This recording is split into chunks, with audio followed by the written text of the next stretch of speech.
అని అడుగుతారు. ఏం లేదు నారద, ఖాళీగానే ఉన్నాను. ఖాళీగా ఉన్నావా? అయితే ఏం పెళ్లి చేసుకోవా అని అడుగుతారు. నాకా పెళ్ళా? ఎందుకు నాయన, నీకు మాత్రం పెళ్ళెందుకు కాకూడదు?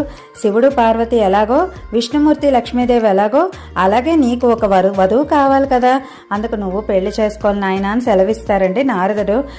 నాకెవరు పిల్లనిస్తారని నారదుడిని అడుగుతారండి సుబ్రహ్మణ్య స్వామి.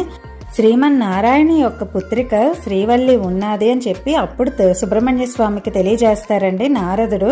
చూడముచ్చటగా ఉంటారు ఇద్దరు, మీకు పెళ్ళైతే నాకు చూడాలని ఉంది నాయన అని చెప్పి సెలవిచ్చి అక్కడి నుంచి వెళ్ళిపోతారండి. వెళ్ళిపోయి మెల్లగా సుబ్రహ్మణ్య స్వామికి ఆ బీజం అయితే నాటుతారు కదండి. శ్రీవల్లి అన్న అమ్మాయి అయితే ఉంది అని బీజం నాటుతారు.